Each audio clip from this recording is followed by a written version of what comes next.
Hey, what is up guys? It is your boy Speed here, and today we're going to look at 3 different Juggernaut games and going over their item decisions in each game so that you guys can optimize your item builds as well. So if you're excited for this video, smash the like button and subscribe. And now let's get into the gameleap website. Click the link down below and sign up right now for new content every single day. You're gonna love it. Okay, let's get into the first game. So the first game we'll be looking at is a Ramses gameplay. I actually think he just left EG, if I'm not mistaken. I think he got replaced by Ice. You guys could confirm that for me in the comment section down below. I'm not certain. But this is a game he played, Juggernaut, and we're going to go in the game to talk about it, but let's quickly go over the item progression. So he went Wand into Treads, with a Windlace into Battle Fury. After that, he went Yasha into a Manta, into a Scotty, and then a Lincoln's. This is a very standard jugg build, and I think it's a good build to start with so we understand the fundamentals of jugg before we move into things that are a little bit more out of the ordinary. So before we hop into the items, I just want to quickly say that this video will help you regardless of the hero you're playing. I picked Juggernaut because he's a very flexible hero when it comes to item builds. A lot of heroes, typically they only have 1 or 2 main builds and they don't vary too much, but jugg can vary quite a lot, and so I thought it was a great example, as well as a popular hero. Alright, so let's start off by discussing Treads, Wand, and the Windlace, and then we'll get into the Battle Fury. So the Wand, very self-explanatory, he's against a Bat Rider in lane. The next thing I'd like to say is Wraith Bands have seemingly started to fall off. So I'd like to discuss Wraith Band as an item to start. If we look into it, let's really look at the components and what you get out of finishing a Wraith Band. So a Circlet gives you 2 all attributes. Slippers of Agility gives you 3 agi. And so you could see that these 2 components give you all the stats that a Wraith Band gives you. By buying the recipe, what do you get? You get 5 attack speed and 1.5 armor. That's it. In the past, it used to give you stats, now it doesn't, and so upgrading into items like Wraith Band have become significantly worse. I'm much more of a fan of Bracers and Null Talismans because I think the effects they give are significantly better, right? For an Agi hero, 5 attack speed and 1.5 armor is decent, but for jugg, you already have very good base attack time, so 5 isn't going to change too much, and 1.5 armor for jugg, especially in the laning stage, is quite unnecessary. Next up is the Treads and the Windlace. Now, he could have went Phase Boots this game and it would have been fine. The reason being is the enemy team does a fair amount of physical damage. They have a Morphling and an Ember. Also, the ability to run away from a Bat Rider or catch up to him is good with Phase Boots, but Treads are the much better snowballing item, especially when it comes to farming. The attack speed for farming is much better. The attack speed for Omni Slash is significantly better because Omni Slash is based around attack speed. And so having 10 agi from the extra stats and 10 attack speed from that, as well as the 25 attack speed from Power Treads, is huge. On top of that, the ability to switch to in-treads when spinning camps is very beneficial. And so Ramses wants to play a very split push heavy and farming heavy jugg this game. Why is that? Well, the reason for that is it's very hard for him to kill the enemy team until he has a bit of farm, or at least when he has Omni Slash. And the reason for that is because he's against a Morphling and Ember. Juggernaut in particular struggles in the early game against very mobile heroes. He doesn't have a stun or a slow, and therefore if you don't have Omni Slash, or even if you do, you can struggle to kill these heroes. And so it's much better that he goes Treads, buys a Windlace to catch up to these fast heroes, and split push and farm in general, and then goes Battle Fury to play a slower paced game that's more so focused around split pushing. And so as we speed through this game, he's going to spend a lot of time killing Ancients, killing camps, playing the enemy safe lane, right? Playing his off lane and just split pushing a lot. And it's for the reasons as I described previously, and that's where the items come into play. So next up we have Manta style, and let's go over the reasons why this is a good Manta game. First off, we have Tiny. Funny enough, yeah, Manta's pretty good against Tiny. Just the pure ability to actually make it hard for him to toss combo you is quite beneficial. Then we have Venge. Having illusions actually can make it hard for her to swap you. If you know you're going to get swapped in, you can pop Manta, and it can actually make it hard for the Venge to swap you. Then we have Bat Rider. It's just good to be able to purchase sticky stacks without having to commit spin. What I think a lot of people don't realize is they will say, oh, but I have spin. I don't need a Manta for these things. I don't need a Manta for Tiny spells or Venge spells or Bat Rider spells. But what they don't understand is if you don't buy a Manta for these spells, for the pure ability just to dispel chains or avoid an E-Blade combo from the Morphling, what happens is you have to spin off everything. And when you have to spin off everything, then you become very vulnerable to dying. If you spin, then you can die when the spin ends. But if you Manta, you have a second option. And it's very hard for people to kill you if you have two options. But if you have one option, everyone can keep track of that. It's very easy to say, oh, Jugg has no spin, we can kill him. But it's hard to keep track of two, it really is. Next up, we have Scotty. And, oh my god, okay, so I was playing this game recently, and my Dragonite, the game started, and my Dragonite asked my team the question, who is buying the Scotty? He said that because the enemy team had a bristleback. What? What? Is that really how people look at Scotty now? It just doesn't make any sense. Like, Scotty as an item is good against these healing heroes because it does, cancel out heals, HP regen, lifesteal, and spell lifesteal by 40%, which is a lot. But it also slows movement speed and attack speed and gives you a lot of stats, which is actually the more important part of Scotty. The healing part is great. It's very beneficial, and I think a big reason why he buys it this game is because the enemy team has a Morphling. It's a great item against Morphling. Lets you man up to Morphling when you usually can't, prevents the heals. It's so good. Scotty's good against ranged heroes in particular because it doubles the effect of the slow and attack speed, and so it's a great Scotty game.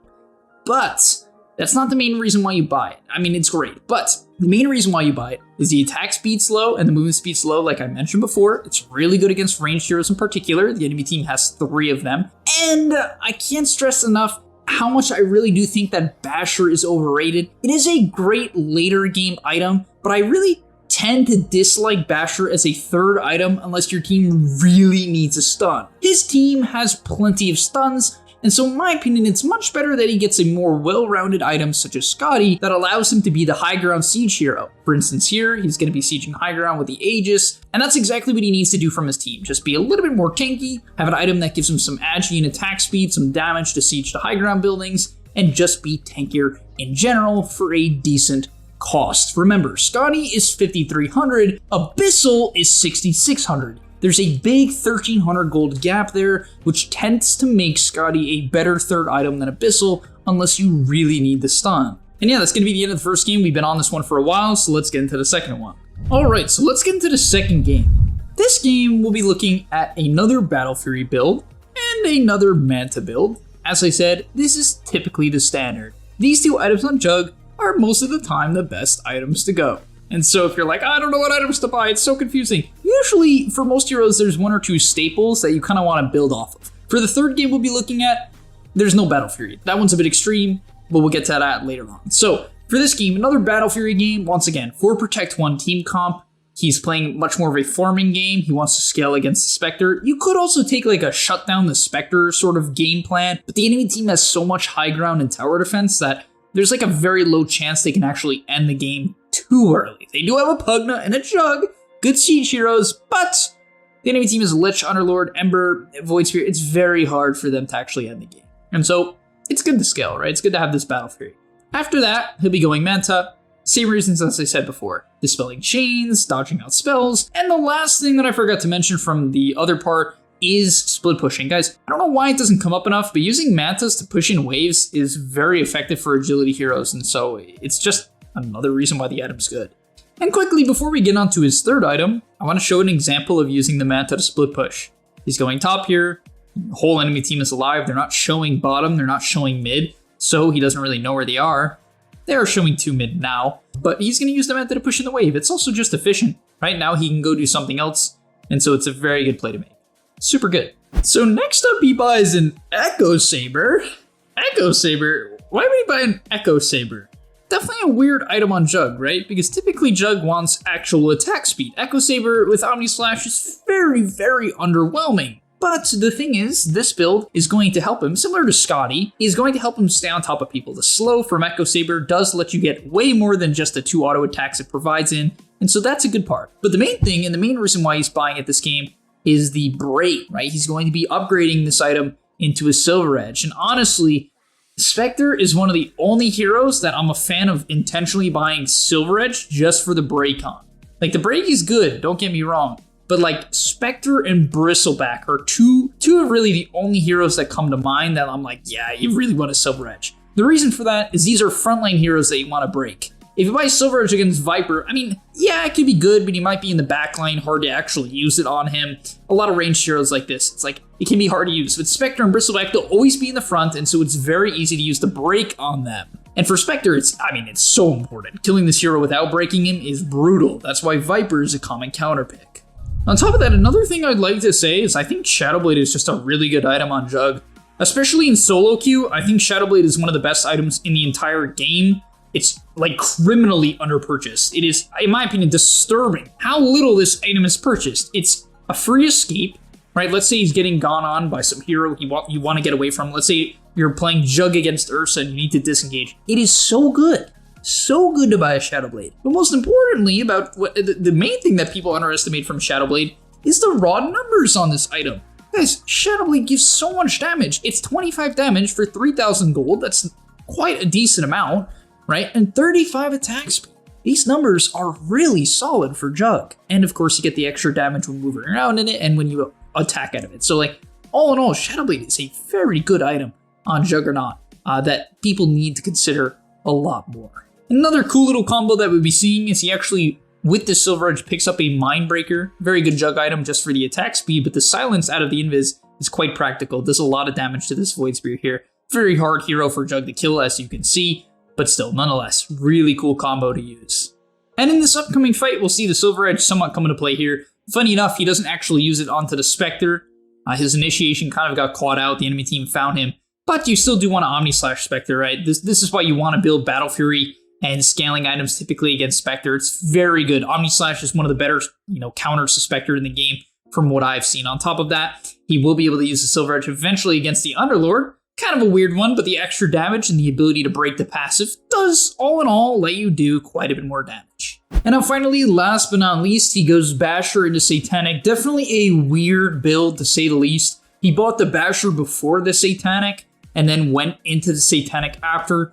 And I think the reason for that is he felt like with the Silver Edge, he could bash the Void Spear or the Ember, potentially allowing his team to set up, or for him to just solo kill them, which is a cool concept. And then finally, the Satanic, very good this game. The enemy team doesn't have any proper burst, and therefore, if he buys the Satanic, there's basically a 0% chance he can die, and it will allow him to go high ground against the chip damage of the enemy team, right? So having a Satanic against chip damage like Lich, Ember, Void Spirit, Underlord when going high ground is super beneficial. Now this last and final game is weird. It is weird. It's really bizarre. But let's get into it. Let's talk about his item build. So we'll be looking at a Mask of Madness variant build. This is something that I've seen a couple players do. There's even some people going Mask of Madness into Battle Fury. Personally, I'm a big fan of that build. Going Mask of Madness into Battle Fury can be really cool because it gives you this really strong timing where you have a lot of attack speed and a lot of damage, and Mask of Madness gives you a nice, 8 to 9 to 10 minute timing where you can easily solo kill people with Omni-Slash. So it's definitely an option,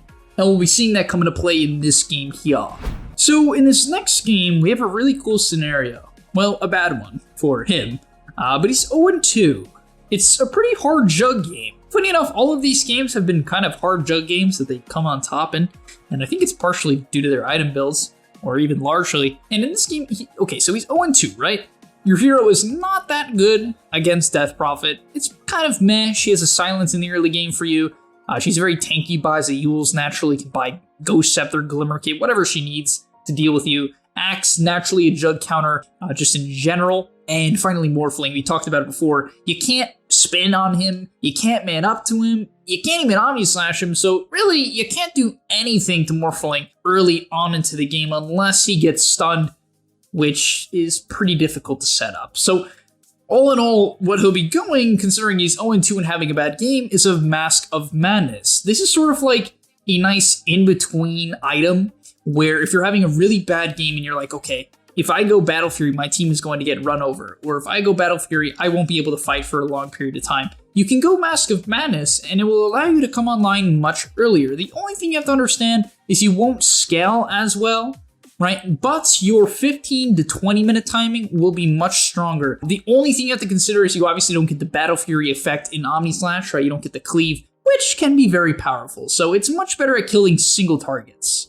Now, there's a couple of different ways you can go with this Mask of Madness build. You can go Battle Fury after if you think the game is slowed down or you just wanted it to fight. You can go MKB, and in this game, that's exactly what he does. Or you can go Deso. I think the reason why he goes MKB in this game is he's against some pretty high armor heroes like Morphling and Axe. Even the supports are relatively high armor. You got an Ogre. Even Dazzle is going a mech here, so he has some decent armor as well. And so it definitely makes sense to be buying an MKB this game. But Deso against lower armor heroes you can bring towards 0 armor, is very powerful.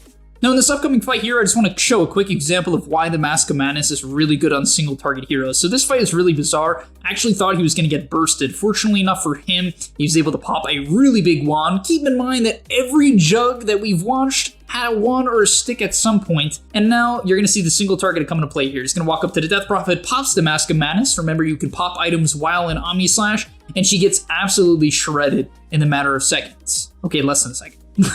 Now for the third item you'll be going, it's almost always Axe. You could technically go Basher or Scotty, but I'm a huge fan of Axe when you have this Mask of Madness MKB sort of build. And the reason for that is you don't really have items that naturally allow you to right click. You're not really building around your necessary, like you're just straight up right click. You're building more around your Omni Slash, and of course now this Swift Strike by buying high DPS items. And so when you go Battle Fury and Manta into Scotty, you're playing a lot more around your normal right click. I hope that makes sense. And so buying Axe is only really good later on when you need to burst people or position, properly. And just a quick little example of that coming up here. Obviously he's not that tanky, definitely not squishy with the Axe, but he can walk up to this Ogre and instead of having to auto attack him, which can be pretty dangerous and stay in vision the entire time, he can stay on the outside of the fight and with the help of the MKB, kills this guy very quickly. I mean, 3 MKB procs in a row as well as a crit decimates this Ogre Magi. On top of that, do keep in mind with this Swift Strike, it's still really good to use the Mask of Madness, especially if you know there's no follow-up. Like in this clip here, pops the Swift Strike and look at this, guys, with the Mask of Madness. The Dazzle couldn't even get Grave off. He had no time to react. Next up, okay guys, this is where things get really weird. He buys a Blink. And in my opinion, this is for one major reason, and that is Axe. Now this Axe doesn't have a Blade Mail yet, but he does have one queued up. And naturally, Axe is a counter to any right-click hero that is going a Glass Cannon build, and that's sort of what this is. So how do you play around that? Well, I guess you buy a Blink. Also, it's really good at getting on backline supports, and as we talked about and showed in the last 2 clips, Swift Strike is extremely good, the Axe, is extremely good at killing support, so the Blink can let you get on top of them as well. It's a 2-for-1 combo here. And for his last and final item, he'll be picking up an Eye of Scotty. Now, this is similar to the last game where his team does have some stuns. Honestly, in this game, you could argue that an Abyssal would be very valuable. They have the Egg, maybe a Hex from the Shadow Fiend, right? He does have it because it's later on into the game, and a Shaman, but you could argue that it could be good here. However, it's an extremely good Scotty game. I talked about earlier how Scotty is really good against ranged heroes. Obviously, it applies here. There's the Death Prophet and the Morphling, right? So the slow and attack speed slow doubles to 50 on both ends. But importantly in this game, both of these ranged heroes are very heal-oriented. And so I think it's very clear why it's an extremely good Scotty game. The heal reduction against Morphling, DP, and Dazzle is all very, very good. And so this build, in my opinion, makes a ton of sense. And now let's watch together as he respawns and he finishes off the game. This is where the DPS really comes into play. He blinks onto the high ground here, Swift Strike onto the Dazzle, nearly kills him instantly with the help of the Enchanted Quiver as well. Unfortunately, he wasn't able to get the kill. In this case, he spins instantly. This is the danger of this build. You don't have a Manta, and therefore, it's actually required for you to spin early. And that's what I mean. That's why Manta is such a common item on Jugg. You have to be really careful. Now in this case, he wants to Omni Slash this guy, but has to be a bit careful. Commits it. The reason why he commits it is he doesn't want to get bursted and he doesn't want to get kited. And so it's good to just solo Omni Slash people. And finally, the Morphling gets shackled and he finishes that kill as well. But yeah, that's about where this game ends. He even uses Swift Strike to clear up some waves. To be fair with this build, you don't really have any wave clear. And so using Swift Strike on waves is a good option. Yeah, that's going to be the end of this game. I hope you guys enjoyed it. If you want to see me do this on another hero or like another subset of heroes, like supports or offlaners or something, let me know. I know this is the type of video that a lot of people enjoy and want to learn about, so I hope you guys did enjoy it. If you did, smash the like button and subscribe so I know I should make more of these. And yeah, comment down below what you want to see. All right, I'll see you in the next one. But yeah, that's going to be about all, folks. Remember, click the link down below and subscribe to the Game Leap website where we have thousands of videos, and I'll see you in the next one. Peace.